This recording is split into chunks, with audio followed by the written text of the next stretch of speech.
Ange Postecoglou has won, and now he is done. And already Spurs are moving on to Thomas Frank. The news and the rumours today, he is all but signed.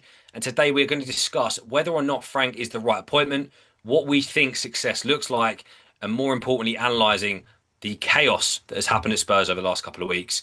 Let's jump straight into it. Reese, we'll come to you first. Thomas Frank, we've seen the rumours, right? We saw the rumours before Ange got sacked that Thomas Frank was the prime candidate, and it seems that it's done. Do we think this is the right fit, and is this a Levy appointment? Yeah, I would say this is very much a Levy appointment. I think when we look at the situation with Ange, I think many of us probably expected him to go. The club didn't say anything. This was nothing as dramatic as the whole Eric Ten Hag situation last summer. Um, and they've made that decision. I think Levy is in a no-win situation if he sticks with Ange and nothing changes. The last why I wasn't sacked. If he then makes a quick appointment and it doesn't work out, they'll moan at him for that. This is the case where I think it's a very steady hands appointment. Um, Thomas Frank is absolutely an excellent choice. He's been at Brentford since 2018, 41% win ratio, which a lot of people might not look into, but bearing in mind that he's been in the Premier League since 2021 and regularly holding their own is very impressive. He has to deal with selling players after developing them, and he won't have to really deal with that at Spurs. He'll be able to utilize the young players to full effect and get them playing well, which is exactly what Spurs want. They've got the foundations there. Thomas Frank is perfect for that. It's very similar to maybe the Pochettino situation when they appointed him in 2014. Um, I like it. I think, like I said, he's not as I think Ange is a good personality, but I think he could be quite a combustible personality. Same with Conte, same with Mourinho. I don't think Nuno Santo had much of a personality for that sort of role. Thomas Frank's a very calm head. You don't see him making outlandish claims. You don't see him saying silly things, perhaps in the media, so he can be beaten with it. And I think that's one of the reasons he's being appointed as well. Not only is he a good coach, he's a very, very reassured head. Yeah, and I think what's interesting, just to add to that point, is for probably the last 6 to 12 months, maybe beyond, every time there's a big job vacancy, particularly in the Premier League, Thomas Frank has probably been top two, top three candidates in terms of odds every single time. And I know, look, we don't want to look at too much into that. We do see that oftentimes in football, but I do think there's a little bit of credibility to that, right? He is, whether or not he was hired, and again, it was the same with us when we eventually got Maresca. Frank was linked. There may have been talks. So it seems a lot of big clubs. Thomas Frank is one of at least the one of the candidates on people's minds. So that alone, I think, is worth noting because it does add a little bit of credibility to him, or at least suggests he's well respected by some people. Maybe it's just the bookies, I don't know. But Jamie, what's your thoughts on this? Do you think it suits Levy? Um, it suits Levy because he's not going to be a huge personality, and he's had the problem with the Mourinho's, with the Contes, and even the sort of Ange. He is someone who's going to come in, but he will have his own thoughts. He'll be like, "I want to do it this way because this is the way I work in." It will, but I think that will help Tottenham as a whole.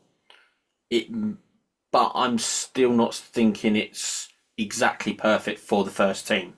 I think he could do well setting up the whole team. He might be the perfect sort of middleman to turn them into a better overall club where they'll have the academy going through and things like that. But I'm in the sort of mind place of I don't really know where Spurs were going to go with an appointment after Ange. So I'm not. So I wouldn't be. I'm not sort of discrediting Thomas Frank too much, but it's still not it's not a manager that I think, wow, you really should have sacked your manager who just won the Europa League to bring in. I think Thomas Frank has done a fantastic job at Brentford, but Brentford to Spurs, it might be short in distance, just both been in London, but it's a huge, huge jump. And there's, unfortunately, until you are thrown in, there's no groundwork to say you are ready.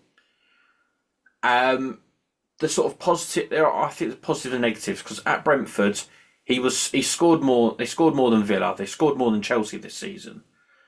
They were a very good attacking side. You know, that's two of the teams that are in European places, but they were worse defensively than United, who finished below them. So I don't think it.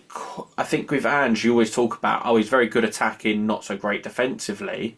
They have had injuries, but it's sort of like Thomas Frank's still going to be in that mindset, in my opinion. And the biggest concern I have is Brentford's cup record, because we're not. I don't think any of us are going to say Spurs are going to win the league next year. They're not going to win the Champions League. It's things like that. We're not saying. So the cups, you've seen Palace win it. You've seen Newcastle win it this season. An FA Cup, a League Cup. His record is the last three FA Cup seasons. He's gone out in the third round. They've been to West Ham, Wolves, and Plymouth. Hardly like the big six kind of opportunities. And then the League Cup, lost in the quarterfinals this year to Newcastle, who won it. So fair enough. But the other two times were third rounders.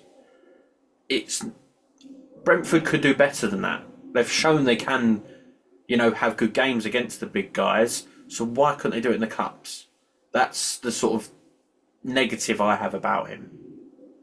Yeah, it's a really good point actually because, and I think it depends on what Levy wants, right? And I think the irony of the Ange sacking is if Ange had not won Spurs their first trophy for 17 years and not delivered them Champions League football, and he'd finished sixth to eighth in the league, he'd still be in a job. Which is, when you put things into perspective, I think is absolutely mind blowing.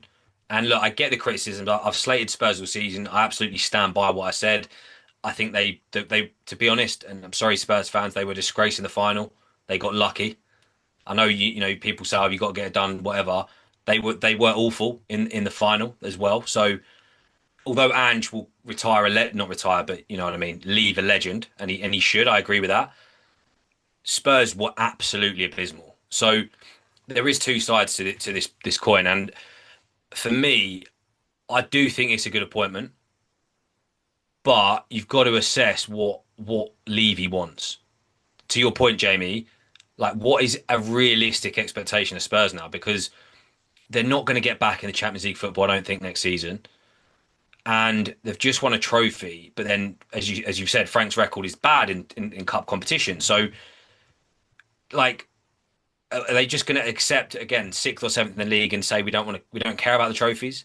I generally think sixth or seventh is best performance. I I'm saying. I don't know, but like you're saying, accepting it, I don't see them getting any better than that. Mm.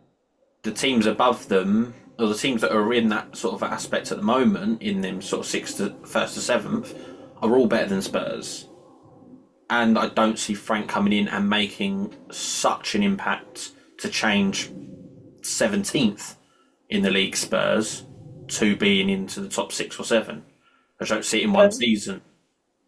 I think that's a little harsh. I never forget when I believe Spurs finished 16th or 17th in 2004, then went straight up competing for the top seven under Martin Jol. People didn't think that was well, Jack Santini at first, but people didn't really think they were inspiring appointments.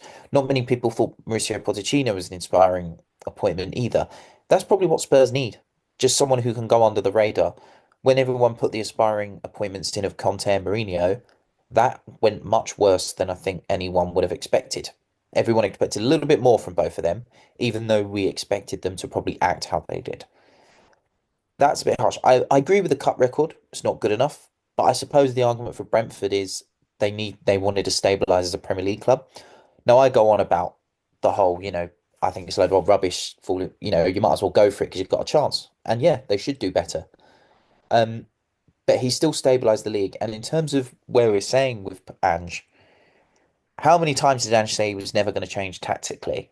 Right? All the time. The only time he actually ever did it was in the final where they just shut up shop and took it. Whereas Thomas Frank has actually been very flexible.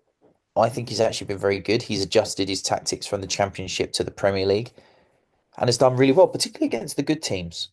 He's turned all three of our teams over. I'm pretty sure of that. So he's he's good at that. And with a team of better players, because Spurs do have better players than Brentford, he would probably be able to get more out of them. And I do expect them to compete more like that because let's be honest, Spurs haven't competed at all. This season, regardless of injuries, have been very, very bad. Thomas Frank would have had Brentford in that situation, if that makes sense. Yeah, they might finish 16th, I believe. I think it was, it's not season, just finished season before with injuries, but they were never in danger. Does that make sense? Like he still had them going. And also, what would you expect from a Brentford side? Well, this is where I kind of sort of said he's done very well for Brentford, and that's my doubts are in the jump up. But yes, sort of when they come in 16th, you got to remember the last two seasons, so this one and the one before, the bottom three sides have been very, very poor. In the sort of sixth, when they come 16th, you also got to remember Everton and Forest both had point deductions, and they only finished above one of them. It's I know I'm sounding very critical of Thomas Frank, and I think he is actually a really good manager. It's just the jump. If he went to a bigger club than Brentford, I don't want to chuck out names, but like even like a Villa and Everton sort of type of club, I'd be like that's actually like the perfect sort of jump up for him. But to go to Spurs, I know we all joke about Spurs not winning a trophy. Now that they've won one, that they can't just go, oh, we've won one, we can now have another 17-year period off. Yeah, yeah, it's a good point because yeah, it's context, right? Brentford had basically no budget, no expectation. So Brentford have basically been underdogs. He's done well to stabilise them in the Prem. You then go into Spurs, who have some of the most, I think the first or second most expensive season tickets in the league. So with that, whether you like it or not, there is expectation from the fans to actually deliver some half decent football, which Ange has not been delivering in the league. So there is, and to your point, Jamie, like now there's a trophy. So Spurs fans aren't going to accept we've had our moment. Yeah, sweet. Well, for 20 years we'll just be mid-table. Like, and I don't know Levy's thoughts or opinions on this, but maybe this is Levy going. You know what? That ain't good enough. Like we want more. We expect more. So I really don't know, but I think all in all there is some positives to Frank's game. Like Reece, you touched on it very briefly, but at Brentford he has been phenomenal at improving players who are maybe not that good or maybe have been written off or there was potential, and Burmo, Wissa, Norgard, like some of these players he's developed and brought, the stats and Bremo, how do you say it, was putting up this season, just unbelievable. He's now got his big move, or maybe a downgrade on how you look at it these days, but he's got his move to Man United, right? Wissa, phenomenal, phenomenal figures. And maybe that is the benefit of Frank. It's a fairly young squad for Spurs, at least. Levy isn't an owner who wants to invest big, big money. So I think this could just be an appointment saying stable in the league, bring some stability to the club, get the best out of average to good. Maybe that's a bit harsh, but average to good players, get the best out of them, and that's what Levy wants. But where is that though? Is that sitting 10th? Because I don't think that's good enough. I'm not saying this isn't on Frank. I mean more, what does Levy want? Because coming 10th isn't good enough for Spurs. Well, Levy does want success. He wants silverware, regardless of them how slim it's been in recent years. Of course he wants that. But he's also a businessman. Like I will stick up for Levy here again, that he is a businessman. And football is a business. As much as fans don't like to hear that, it is. You make money, you lose money. Um, 17th, yes, was unacceptable. 22 games losing in the season, unacceptable. Losing at home to Leicester and Ipswich, two of the worst teams we've ever seen in this league, unacceptable. You know, they won't do that. Yes, they might have the odd slip up at home, but they'll make up for it in the next game. This side, it's all about bringing it back to where it was. Is this side capable of the top seven? Absolutely. Okay. Does it still need depth and additions? Yes, it does. But under Thomas Frank's tactics, under his style, there are a lot of players that would thrive under this. Like I said, his tactical flexibility here is one of the reasons he's going to get the job, and he will bring Tottenham back up quickly and efficiently. Yes, long term they'd have to work out how to build on that. But with the players they've got, even we know that that starting 11 is not a 17th positioned team. Same with United, right? You know, so for success for Levy in the short term is to bring Spurs back to where they are and compete in the Champions League. They're going to get that money, they're going to get that boost. After that, it's going to be pushing on from there. It's going to be similar to the vision under Pochettino. Keep pushing, be contending. However, the difference for Frank will be you have to win something eventually. That's going to be the major difference. But it's going to be his mission is going to be overachieved with the limited resources. I don't mean Spurs aren't spending money, but Spurs are not going to compete with City, Chelsea, Liverpool, Arsenal. Like look at the money No, already. yeah, but they're capable are. They've shown that they can. They've got the players there for it. It needs depth. That's the big issue. It just needs depth. If Ange had the depth or was able to change tactically, we would have looked at a different side because he still finished highly in his first season, Ange. Let's not forget that. Yeah, he had a good start until he got figured out tactically, which again, that's always been one of his biggest weaknesses, the tactical naivety, the just a stubborn approach to be honest. And it works in leagues like the Scottish Premier League, but it doesn't work in the Prem. And I think ultimately that is why Frank could be and arguably is a better appointment because he actually gets tactics. He has two or three levels to his game. But Reece, on your point around Levy, yeah, he's a great businessman, but I don't want a businessman running my club. Like, you know, if But I'm a that's what you Spurs had. fan, You had Todd Bowley. He is a businessman. Stan Kroenke is a businessman. but they're The owners investing at Man money. City, they're business. Yeah, because they have to invest, which is what Spurs do. They do invest, but it is still treated like a business. Any club that isn't being run like a business is either failing hugely or has gone bankrupt by now. Every club is a business, and Todd Bowley is a businessman. Got to be. Yeah, yeah. Okay, so maybe what I'm saying is, regardless of whether it's a business or not, you want your owners to spend money. That's what I meant. Like Spurs. To be fair, Spurs have invested. Maybe that's a little bit harsh. Like they spent 65 on Solanke, etc. But they are not competing. They're supposed to be a big club. They've got the big stadium, but they are not spending the same amount as City, Chelsea, Arsenal, Liverpool. They're just not. So that's what I mean. From a Spurs fan perspective, you want to see him get the checkbook out and start actually investing in the squad because without it, your expectations are sixth, seventh. Let's sneak in, to the Conference League, the Europa League. So I think that's the risk that becomes the limit. So, mate, yeah, I mean, Spurs fan, that's why they got the Levy out protest and stuff. But that's what I mean. Maybe he's a great businessman, but I wouldn't be buzzing of having Levy as the owner personally if I'm a Spurs fan. I think that that is just like a whole nother debate about Levy, to be honest, because sort of like I've said it in our chat before. It's like, why would you sack Mourinho a week before a cup final? Wasn't doing great, was causing some eruptions, but you don't sack a successful manager to put someone in for his second game for a cup final. But I think if we go back to Thomas Frank though, where do you think he will be targeting at Spurs to improve? Because if you look around this sort of team, it's not terrible. They've got two very good centre backs. People rate Vicario, I think, a bit too highly, but still, he's not a bad keeper. The fullbacks aren't bad.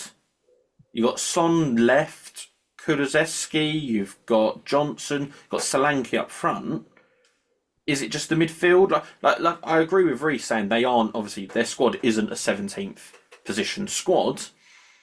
But where do you think Thomas Frank will be looking for to improve this Spurs side that has, well, not failed this season, but failed in the Premier League, let's say, because winning a cup, you're definitely not failing.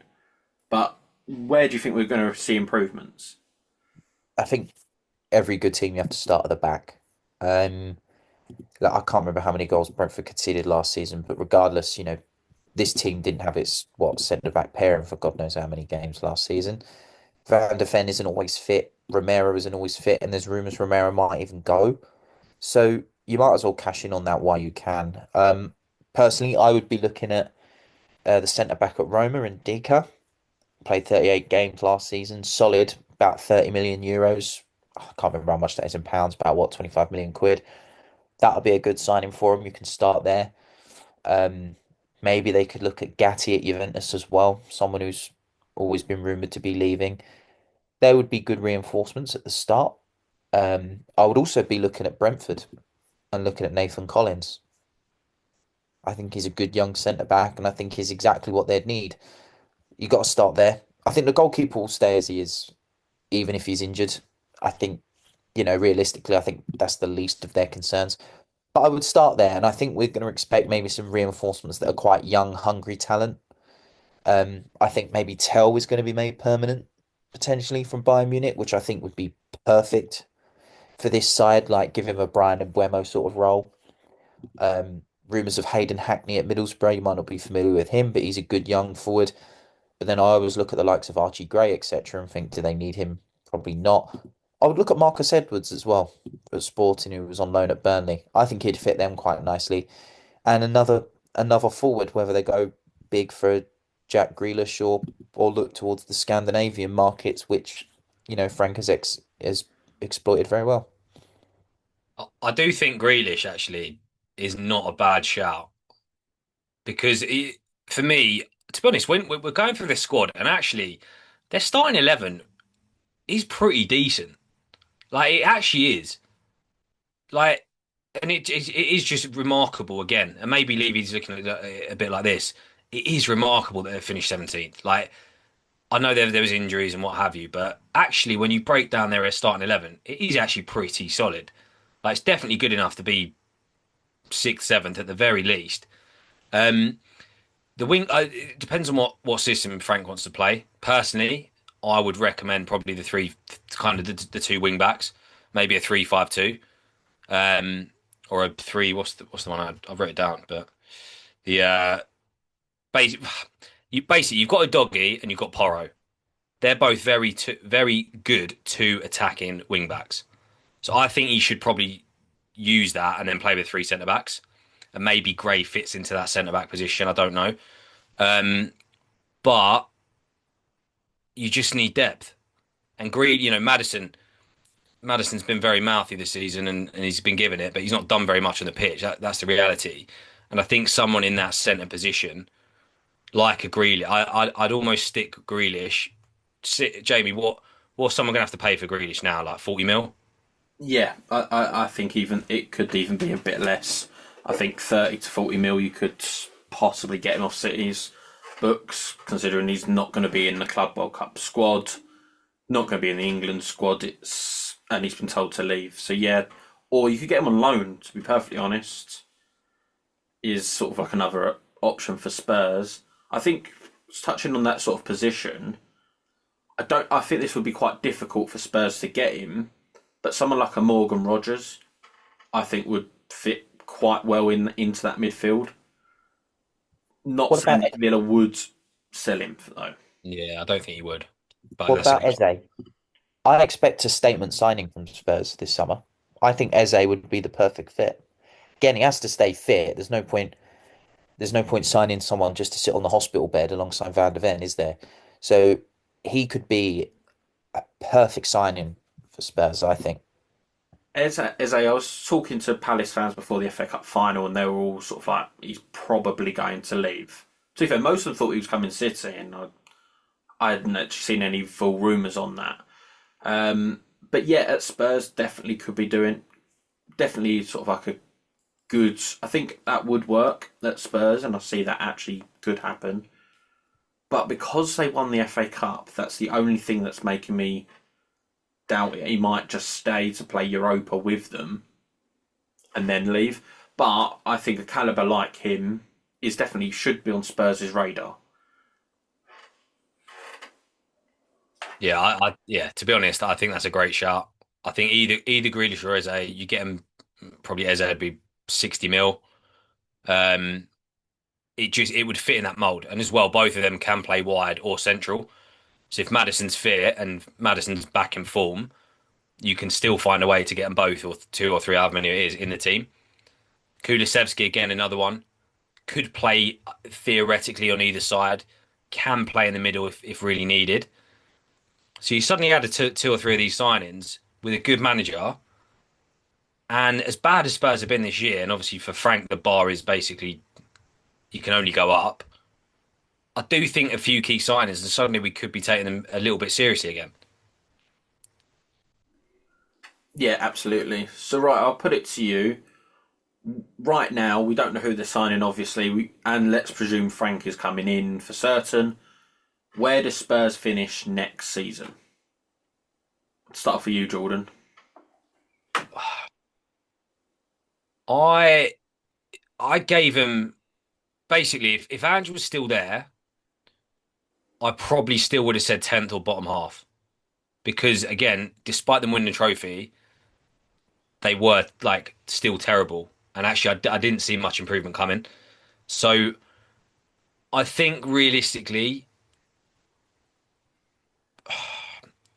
I'd say eighth, just because it's first season, new manager. I reckon eighth place, and if they can get in the knockouts of the Champions League, I think they'll see that as progress. Reese? Every year we seem to have a team mix it about the top six that we probably wouldn't have said would have been there the season before. I don't think Tottenham are that far away from the squad they have being back up around there. It's just tactically and maybe mentally as well, which again, Thomas Frank is good with his players' mentality. I'm going to put them sixth. I think they'll claw back with no problem. Yeah, I'm fully torn. I'm being honest. I could see them coming 12th or even sort of like sixth, like Reese has sort of said. I think it is quite tight in that position. We've seen it, especially this season. It is quite tight. So I'll go in between you two. I'll go seventh. I know that's kind of sitting on the fence, but I think he will do. I think the problem with Spurs, I think, will be they won't do very well in the cups. Champions League, they might get through to the knockouts, but I know City nearly didn't. But it's sort of like there's so many teams that do get through. It's a bit of a catastrophe if an English club doesn't get through to the knockouts at least in the Champions League. So I think he does do that, but the cups of FA Cup and League Cup, I don't think he'll do too well in them. So, but he'll definitely bring up the league performances. All right, there you have it. Spurs fans, Brentford fans, and everyone in between, let us know your thoughts in the comments as always. But thank you for watching. Make sure to like, comment, and subscribe. You know the drill.